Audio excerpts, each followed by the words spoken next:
que ça fonctionne? Non. Ça fonctionne. Ça va fonctionner. Et là? Ah. Là, ça fonctionne.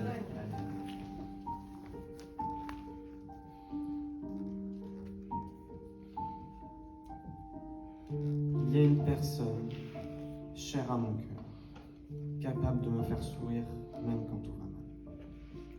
Courageuse et déterminée, elle est pour ses amis un soutien clair.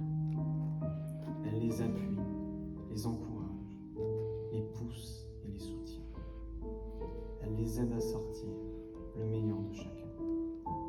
Sa gentillesse, son sérieux, sa flamme, tout cela la rend unique pour elle et ceux qui l'accompagnent.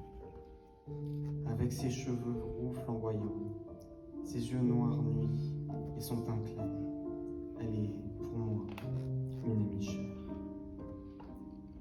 Quand on vous attaque, elle vous défend.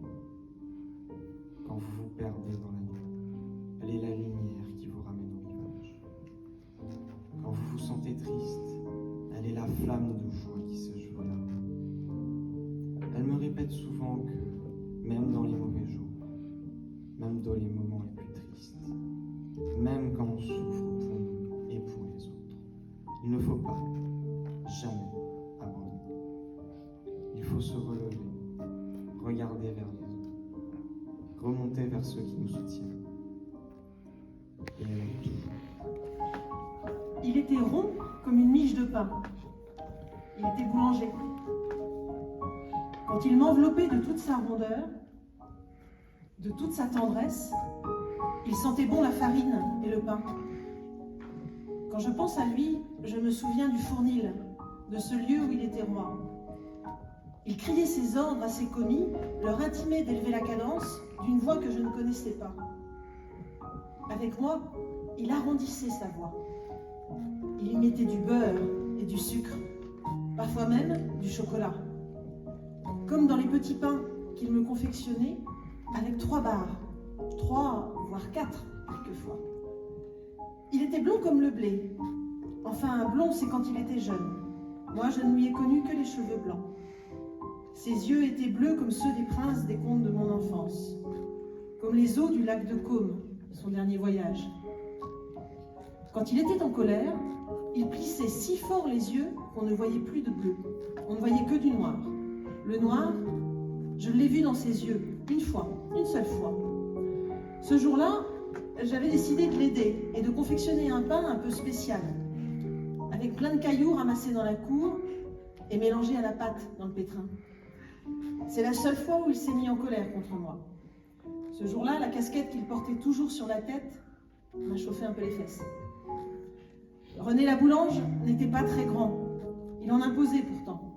Un coup de gueule, un regard noir, voire un coup de casquette, et tous ont marché à la baguette.